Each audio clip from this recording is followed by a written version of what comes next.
Godina Wallagga Bahaatti sagantaan dhaabbii biqilaa gannaa jalqabame. Godinichatti ganna baranaa biqiltuun gosa garaagaraa miliyoona 500 fi miliyoona 46 ol kan dhaabbatu ta'a.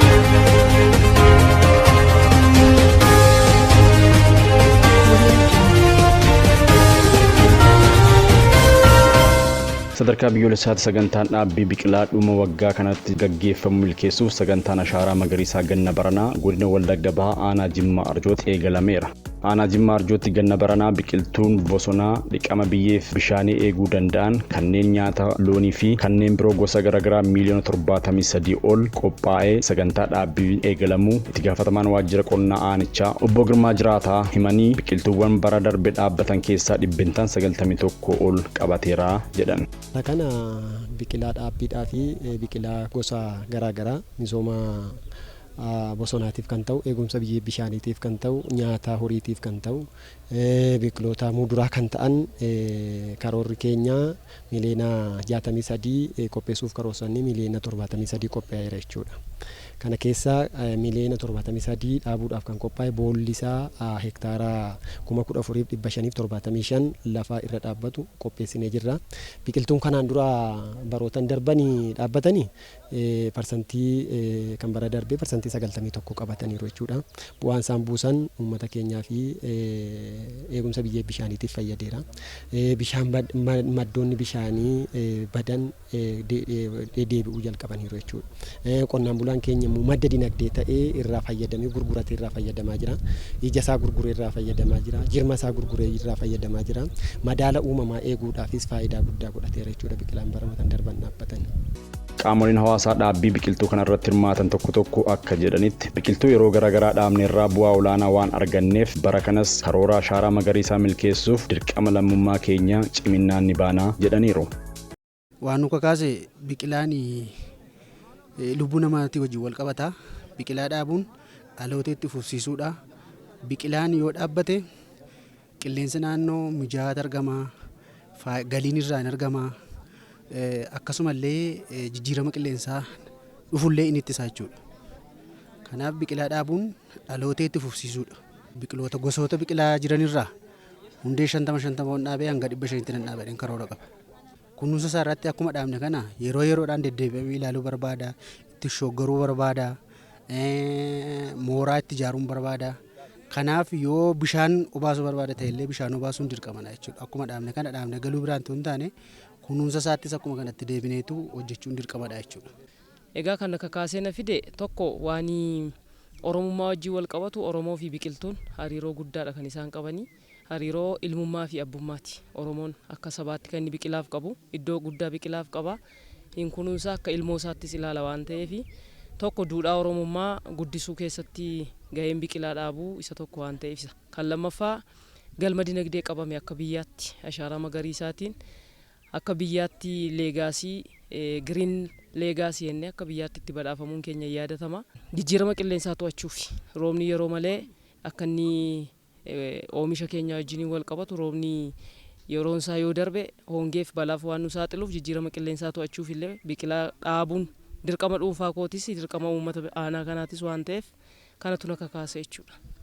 Biqiltuu dhaabuun qofti biqiltuu dhaabuun galman ta'u sirriima biqilaan dhaabatu kun kunuunfamuu qaba jechuudha. Egaa akka biyyaatti yeroo ammaa kana duulaa ashaaraa magariisaa akka biyyaatti qabamee jiru kana mirkaneessuudhaaf anis akka dhuma dhuunfaa tokkotti dhimma kana hojjechuudhaaf gahee mataa kophaa'uudhaaf asirratti waan argameef akka karoora dhuunfaa koottis biqilaa 10 nan dhaaba guyyaa irraa jedhee karoorfadhee kanan bahe ta'uu isaati. Kunis ashaaraa magariisaa kanaan jijjiirama qilleensaa yeroo ammaa akka biyyaatti mudate kana mirkaneessuudhaaf akka aanaa keenyaattis aanaa Jimmaa Arjootti dhimma kana hojjechuudhaaf akka nama dhuunfaatti kun waan kakaasee kana irratti argamuu danda'eera. Erga dhaabbachuu jalqabee bu'aa buusuu jalqabeera. Qilleensa fooyya'insi qilleensaa gogiinsi yaa'insi bishaanii ittisa biyyee irratti jijjiiramni guddaan argameera. Erga ashaaraa magariisaa kun jalqabee bu'aa guddaan akka aanaa keenyaatti galmaa'eera. Biqilaan dhaabbates haalaan kunuunfamee yeroo ammaa kana jijjiirama qilleensaa akka aanaa keenyaatti bu'aa gaarii galmeessisee kan jiru ta'uu isaati. Muuxannoowwan dhaabbii biqilaatiin asiin dura argaman irratti hundaa'uudhaan bara kana biqiltuuwwan dinagdee hawaasummaaf gargaaran dabalatee kanneen qabeenya uumama naannoo eeguuf gargaaran miliyoona 500 fi miliyoona 49 ol aanaalee godinichaa hunda keessatti kan dhaabaman ta'uu itti gaafatamaan waajjira qonnaa godina Wallagga Bahaa obbo Asfaa Wambisaati. Bara 2010 kudha kanatti walumaa gala biqilaan nuti qopheessuudhaaf karoorfanne miliyoona 526dha. Hanga ammatti kan nuti qopheessine miliyoona 549. Biqilaan kun gosa 5 jira jechuudha. Tokko misooma bosonaati. Misoomni bosonaa biqilaa waliigala qophaa'e keessaa harka 43dha. Tajaajila lama laatan maltii parpasitii warra jedhaman biqilaa waliigalaa keessaa jechuudha harka 36dha. Inni sadaffaan biqilaa nyaata beelladaatiif ooluu danda'u harka 100 keessaa harka 12 tu qophaa'ee jira. Inni sadaffaan mudura jechuudha. Muduraan jechuun karaa tokkoon warshaa magaa keessatti gahee guddaa kan qabu karaa kan biraa immoo namni illee nyaachuu kan danda'u jechuudha. Inni harka 7 jechuudha. Inni dhumaan leemmanni 200 jechuudha. Biqilaawwan kaan dura dhaabbatanii keessumaa bara 2012 lamarraa kaafne keessumaa kan dhaabne yeroo ammaa kana jechuudha tajaajila laachaa kan jiran jiru. Tajaajila salaatan karaa tokkoon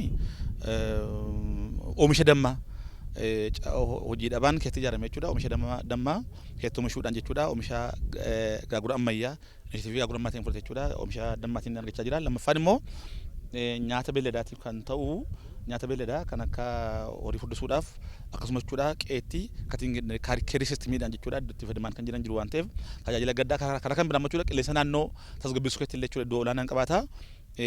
Kanaatiif biqiloottan kan dhaabbatan walumaa galachuudha waggaa waggaatti haalli latiinsisaa jechuudha ilaalaa dhufu kan dhufne ta'a jechuudha.